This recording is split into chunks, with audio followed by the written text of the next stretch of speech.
I just did the redraft. I know, but let's do it here though. I'm trying to figure out. So Blake, Curry, Harden, they going top 3. Curry number 1. They got James Harden number 2. Okay. DeMar number 3. Okay. Blake number 4. Okay. Drew Holiday number 5. All right, do we agree? Wait. You agree with that, Brandon? You agree with that so far? They're just going off careers, but I don't think half them players. First of all, I don't think a lot of those players are better than me. So whatever. Who not better than you? You don't think Drew Holiday better than you? Drew Holiday's never been better than me. Oh yeah, you was busting ass in high school. School don't matter though. Yeah, it don't.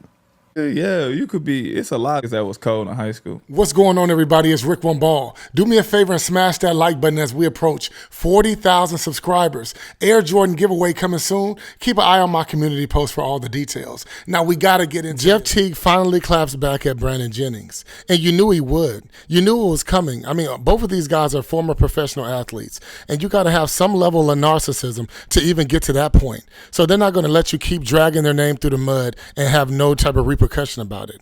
But Brandon Jennings is looking really bad out here. The way he's saying he was basically better than everybody. And I understand his career was short-lived with that Achilles injury. And we respect Brandon Jennings' grind, respect his journey to even get into the NBA. He didn't go to college. He came straight out of high school, went overseas, played basketball, and made an impact over there. Ended up going to the Milwaukee Bucks, where he didn't really have an actual star on his team, so he got to shoot a high volume of shots. Honestly, in my opinion, I think that's what's getting into his head. That old Allen Iverson mentality. Go out there and shoot this thing up so many times, gun it up as many times as you can. Nobody going to say anything about it. And if you put up 30, 40 points, hey, that was great basketball. But that's not the way winning basketball is even played. And Drew Holiday is the definition of winning basketball. When he comes to your franchise and gets on that roster, he automatically impacts winning on the defensive end of the ball as well as on the offensive side of the ball. See, scoring is not something that people really give Drew Holiday credit for. I remember one year he actually averaged 20 points. So this guy, Brandon, is clearly off his rocker, and I'm glad Gil was right there to check him. Wait.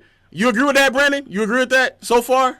They're just going off careers, but I don't think half them players. First of all, I don't think a lot of those players are better than me. So whatever. Who not better than you? You don't think Drew Holiday better than you?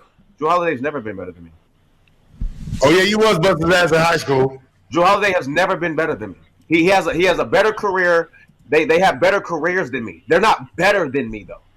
Are you crazy? Yes, you dumb. You dumb low.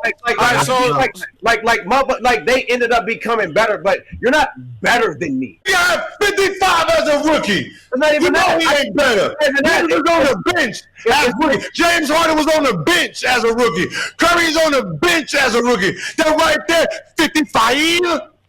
Oh, hey, he hit the speed limit. So you better than Drew. You better than Teague. You better than Ty Lawson. You better than Yes, I'm better. And this is why you got to be careful who you give a microphone to. These guys on these podcasts and on these platforms, and they're just oozing with arrogance and reeking with confidence. And like I said, they have to have that to a certain standpoint.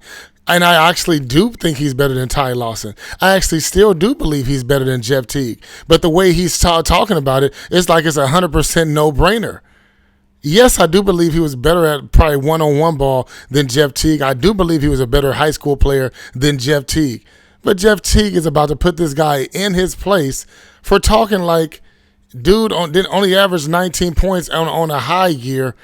He was just extremely better than Jeff Teague. Jeff was, I think he averaged 14 points in the league, and he played with straight-up superstars. Joe Johnson, he played with Jamal Crawford, which was 6th man of the year. So he had to distribute that ball and share that ball a little bit more, like I said, than Brandon Jennings. And Brandon Jennings was able to collect more stats, which in turn makes him think that he's better than every other player, which is absolutely ridiculous. Brandon, he needs to stop this. This is going long enough. And I just think that you got to be careful who you get these guys a microphone to. And Jeff Teague is going to tell you a piece of his mind about this guy talking about high school years as it's like it's in the NBA. It's not the same thing. What you talking about? I'm tired. You made me mad. I was tired of you. And then we're going to get to Brandon Jennings too. But go ahead. Oh, no, we hear what's going on. Yeah. Fuck is he talking about? Okay. What did he say? I think he in high school you probably was, but you were more known than us. I don't know. I didn't never play you. You were more known, but everything you could do in high school, I could do. Yeah, I could run, jump, shoot. Yeah, you I was played spectacular, and you was in L.A. You know what I mean? He was all the way in Indiana. But Yeah, you had a bigger name in high school. You had a bigger name, you know, the AAU circuits, whatever. You played all that. I didn't play AAU like that. I played local ball, we would say. yeah, And you were good, and I'm not hating. But when we got to the league, bro, you had way more opportunity. You shot like 38%. You just got the chuck. I ain't hating. But nigga, it wasn't like most of your average was 17. yeah.